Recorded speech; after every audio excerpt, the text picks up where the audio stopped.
Sziasztok! Bal oldalt látható a tablet, jobb oldalt pedig az Android telefon. VPN kapcsolatot fogunk létrehozni, és akkor a VPN szolgáltatónk a Tailscale lesz, és akkor a telefonon azt látjuk, hogy én már be is állítom, hogy véletlenül se tudjunk lecsatlakozni erről a VPN hálózatról. Ha mondjuk a telefon azt gondolná, hogy túl sokat van feleslegesen háttérben, és ezért ő memória kímélésből ezt szeretné nekünk lenyomni, akkor ezt ne tegye. Jó, a tabletnél is belépek a Tailscale-be, és akkor most elértük azt, hogy egy hálózaton vagyunk, akkor is, hogyha mobilnetről én mondjuk távol vagyok, nem mondjuk itthon Wi-Fi-n keresztül. Jó, nyissuk meg a Termuxot, lépjünk bele a Dual Monitornak a mappájába, és hozzuk létre az ADB kapcsolatot. Az ADB kapcsolat, ugye a mozaik szó annyit jelent, hogy Android Debug Bridge. Ez, hogyha megvan valamilyen eszköz és telefon között, akkor az gyakorlatilag korlátlan lehetőséget ad a kezünkbe. A Screen Copy program is ezen alapul. Nagyjából az én programom, Dual Monitor ezen alapszik, illetve néhány másik egyéb funkción, programom. Tehát a nagy önálló munka az ebbe igazából nem volt, tehát a Screen Copy-nak köszönhetjük ezt a hangzögrítős funkciót. Én mindössze annyit tettem, hogy összekombináltam a megfelelő dolgokat. Jó, és az ADB kapcsolatot úgy hozzuk létre, hogy először egy párosítást hajtunk végre. Ez adott a IP cím, egy port és egy 6 jegyű kód. Jó, ez egyszer használatos, amint megtörténik a párosítás, fennáll az ADB kapcsolat. Jó, viszont hogy ez fennmaradjon a Wi-Fi-n kívül, tehát mondjuk mobilneten keresztül is, ez az ADB Connect parancsal is egymásra kell csatlakozni az eszközöknek. Jó, tehát ez az ADB Connect, ez már egy másik portszám tartozik. Ezt én szépen beírom. És amint megtörtént, én a saját preferenciámnak megfelelően át fogok állítani egy másik portszámot, amit fixen fogok használni, mondjuk az 5550-est, de ahhoz, hogy ezt megtegyem, lecsatlakozok a úgymond felesleges csatornákról.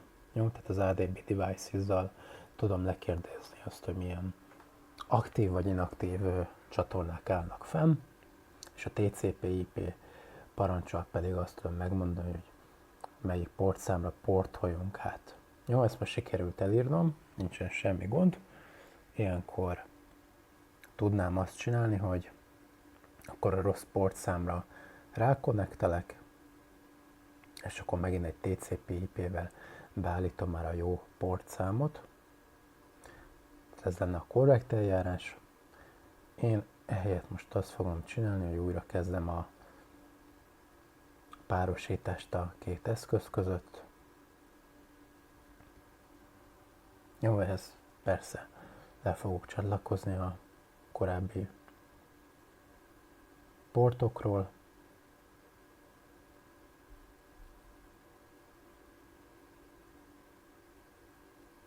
Aztán párosításhoz megszerzem az egyszer használatos portszámot, 6 jegyű kódot.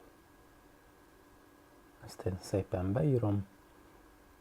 Utána megint konnektelek, azt viszont már egy másik portszámmal, és utána fogom a TCP/IP-s átportolást is megvalósítani, most már helyesen az 5555-ös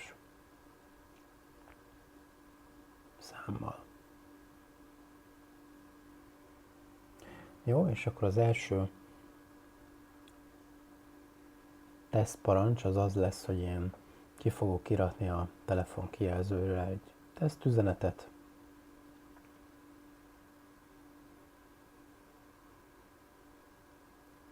és ha az működik, akkor megnézzük azt is, hogy ha Wi-Fi helyett én mobil hálózatról csinálom meg ugyanezt, megmarad-e a ADB kapcsolat, és lefut-e a parancs. Jó, most azt látjuk a Termuxba, hogy szépen beírtam rácsatlakoztam az 5550-es portra, más csatorna nem áll fenn, elindítom a tesztparancsot, nézzük a kijelzőt, nagyon szépen meg is jelenik a tesztüzenet, nagyon jó. Akkor most menjünk le a Wi-Fi-ről és csatlakozzunk rá a mobilnetre, és futtassuk le ugyanezt a parancsot, picit variáljuk meg a tesztüzenetnek a szövegét, írjunk be egy 2-est, és valamiért azt írja, hogy offline az eszköz. Jó, hát akkor nézzük meg, hogy ez miért lehet. Csatlakozunk vissza a Wi-Fi-re, és menjünk vissza a Wireless Debugging szekcióba, beállításokon belül, és újra próbáljunk meg rácsatlakozni a kívánt portra.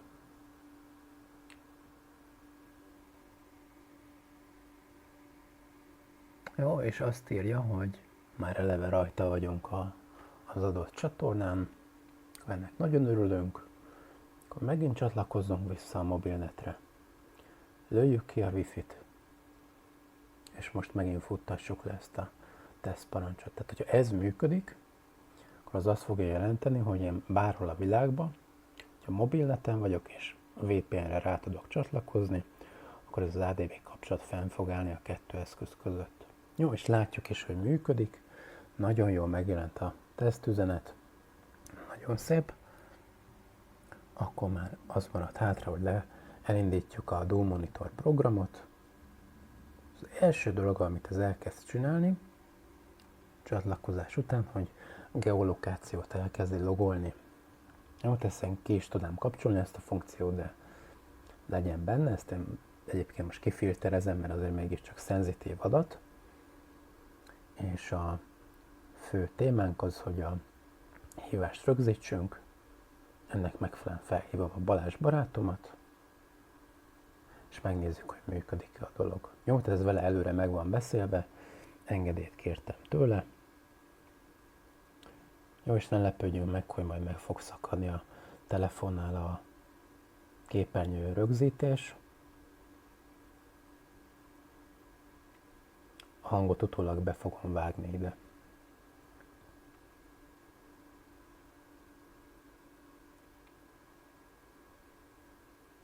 Igen. Jó, figyelj csak, na akkor ez lenne a teszt, tehát hogy most már benne vagyunk a felvételbe. Hallasz rendesen? Tökéletesen hallak, teljesen tisztán. Jó, nagyon szuper. Akkor nyilván ilyenkor mindig meg kell kérdeznem, hogy beleegyezel, hogy akkor a rögzítésre kerüljön, és miután elküldtem neked a videót, felvételt, és azt mondod, hogy oké, akkor mehetek ki. Igen, abszolút. Jól van, oké. Na, akkor váltottunk pár szót, még mondjál valamit, és lerakom. Hát, nem is tudok beszélni. Jó van. Legyen szép hétvégéd, és akkor igen, majd jó dumálunk. pihenés, aztán sok sikert a projekthez. Köszi, köszi. Na, hello. Hello.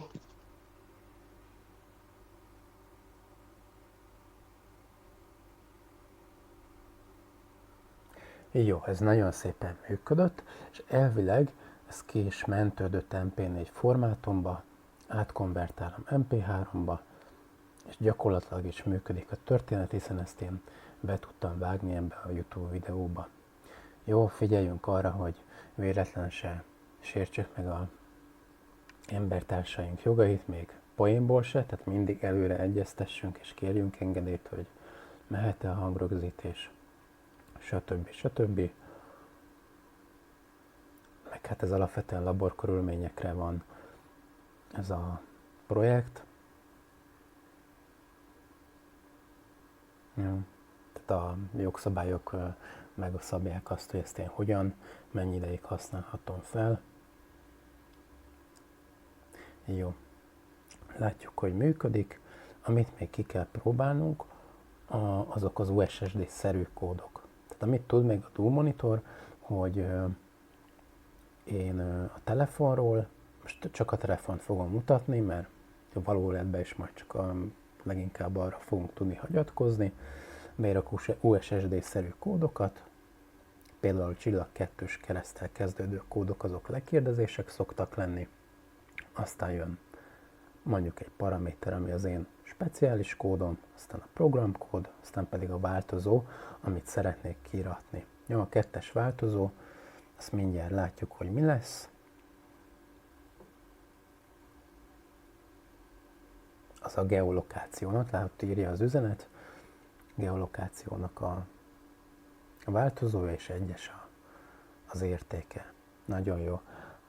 Aztán van még, ami 2-s kereszttel kezdődik, USSD kód, az pedig általában kikapcsol vagy deaktivál egy funkciót. Jó, most ugyanezekkel a paraméterekkel megnézzük ugyanezt, és azt érdemes tudni, hogy ezeknek van egy szintaktikája, ezek a Unstructured Supplementary Service Data kódoknak. Például az Asterix projekt próbálja keretezni ennek a, hát mondjuk, hogy interpretációját, vagy feldolgozását, érdemes utána olvasni. Jó, és látjuk a képernyőn, hogy sikerült is kikapcsolni ezt a változót, és most például a csillag kezdetű USSD kóddal pedig visszaállítom 1-es ennek az értékét.